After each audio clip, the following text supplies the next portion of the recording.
the most severe limitations on their lives through physical disability, complete loss, had to encounter in whatever area, severe limitations on their lives, prison cell, to realize that there is a freedom within where limitations can be transcended through non-judgment of the present moment, non-reaction. Reaction is unconscious. Response, yes. Reaction is against.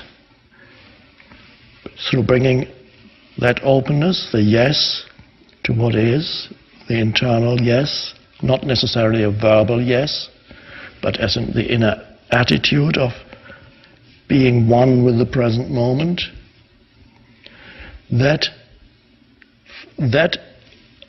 opens up in you that which is beyond form, and there you transcend limitations, and there's freedom.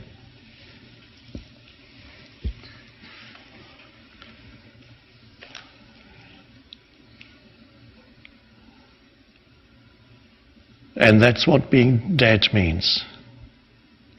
Dead to the world. It's not a negative thing at all. You are much more alive when you're dead. Much more alive. And you are much more powerful when you are a valley than when you are a mountain.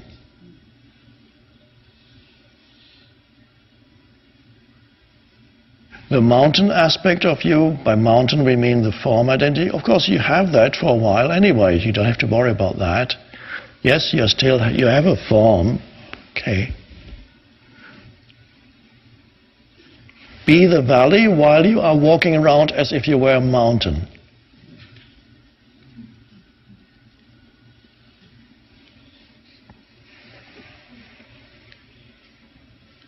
And that's peace. That's inner peace.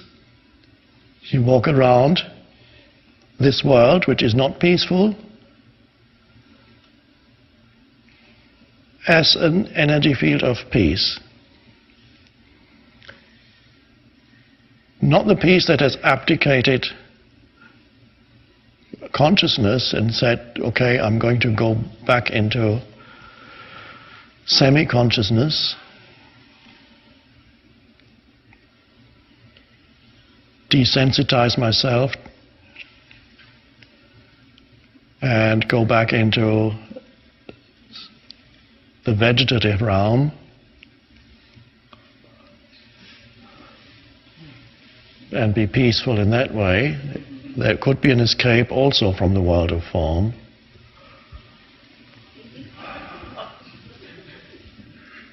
I'm at peace now. Peace.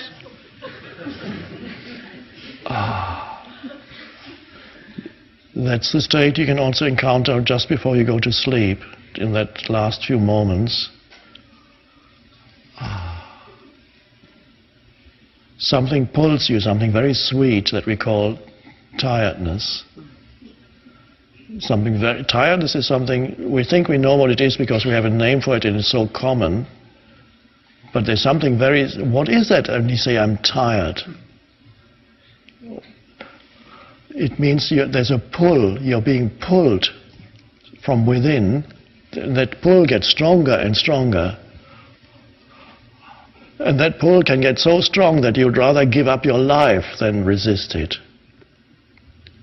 People who get lost in the wilderness, they will lie down in the snow knowing that they're never going to wake up again, but the pull becomes so strong. Now, in conventional terms, we say they're so tired they have to go to sleep. But what is tiredness? It becomes so sweet wanting to go there. You can tonight have a look, have a feel, to stay conscious and feel the pull, how sweet it is to go into sleep. Just as you enter sleep, feel the sweetness of sleep. And there are no problems there. Now, am I saying that's where we are going? No. But it's one way. You're going below thought to the one.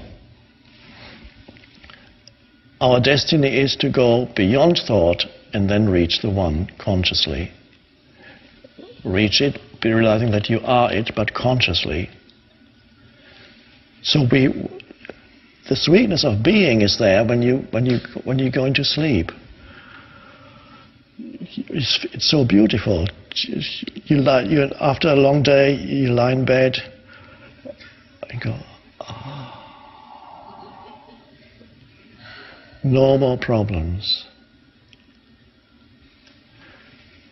You're going below thinking into that beautiful sweetness of being.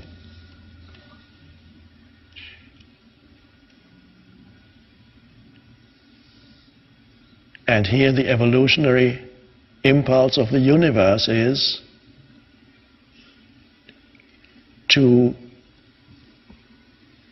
encounter that consciously, to be one with that consciously.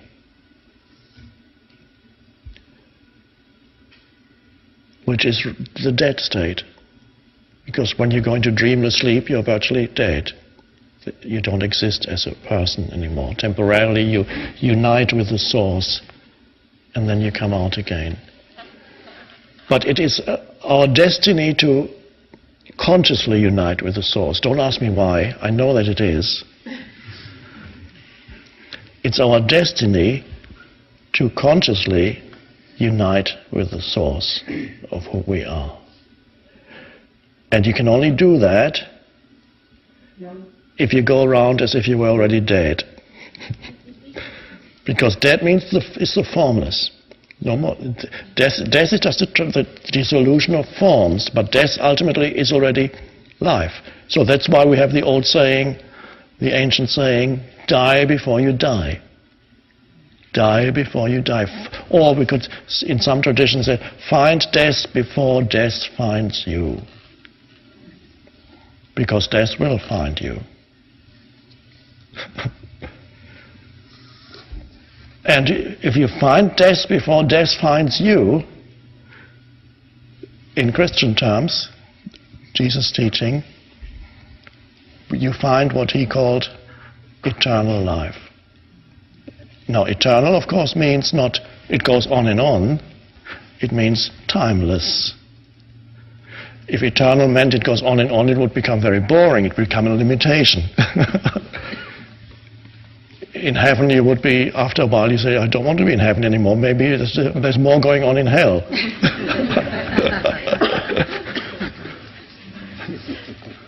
There was a song somebody played to me some years ago by a music band. I don't remember the name. But the title of the song was, Heaven, the place where nothing ever happens.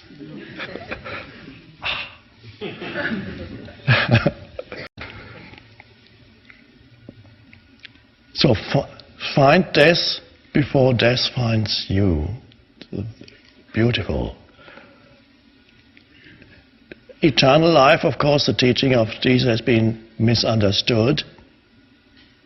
First of all, they interpret it as being something that you're going to find it in the future, where after you die you find eternal life. And then eternal was interpreted as everlasting. There are even some translations of the Bible where it's called everlasting, but that's not right. It's eternal means timeless. So I would substitute then, I would neither call it everlasting, nor would I call it eternal anymore. I would just call it timeless. Timeless. The timeless life that you are. That's hiding in death. And so, as we realize that, more and more humans realize that dimension, that is a new evolutionary level that humanity reaches, consciously uniting with that. That means you save the world. The world becomes saved, the world out there. And it's an added bonus. Oh, that's good. And if it were to collapse, ultimately, there is no death. Only the forms dissolve. That is the deepest, that's not conventional reality, of course. In conventional reality, death is everywhere.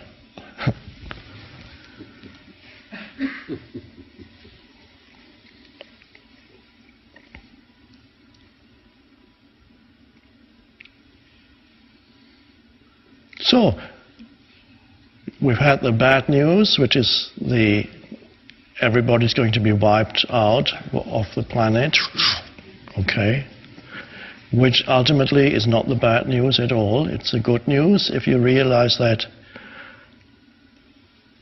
how so fleeting it is, that why attach yourself to form as if that were all there is. The little problems of my life obscuring the divinity of who you are, the depths of who you are. All the little stuff of your life, allowing it to completely obscure who you are, how vast you are as an expression of the whole, as an expression of the timeless life, of consciousness itself, how vast you are, and you're allowing little marital troubles and stock market concerns to obscure that. Ultimately, you're allowing the mind, because that's what it is. The stock market isn't the problem. Your thoughts about the stock market are the problem.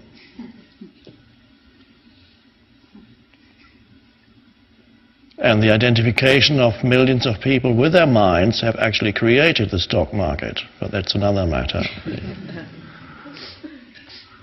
So it's not the problem is never out there. The problem is always your thoughts about it. Out there, you may have a situation that may require action. That's fine. You look at it, become still for a moment, and you act. Action arises out of intelligent action, out of the stillness, that little space of no thought.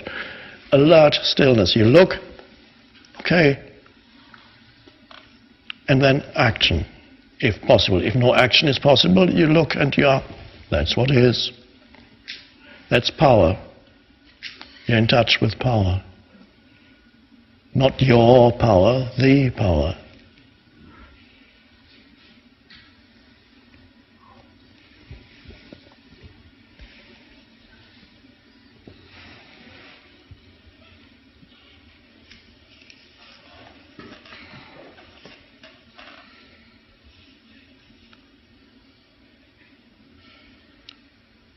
So we do not need to fear the end of the world,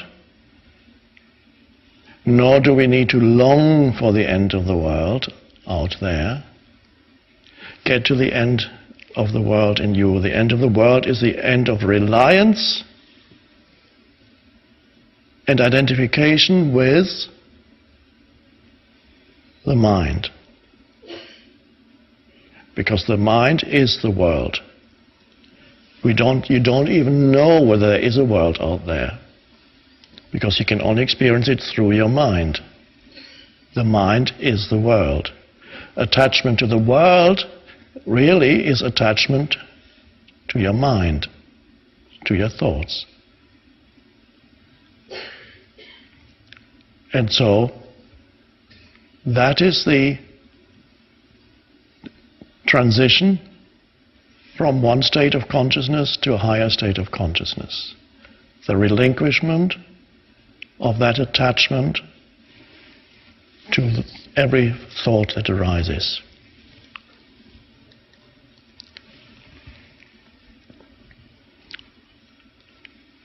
Is there a world out there, or is it just our mind? Maybe it comes to the same thing.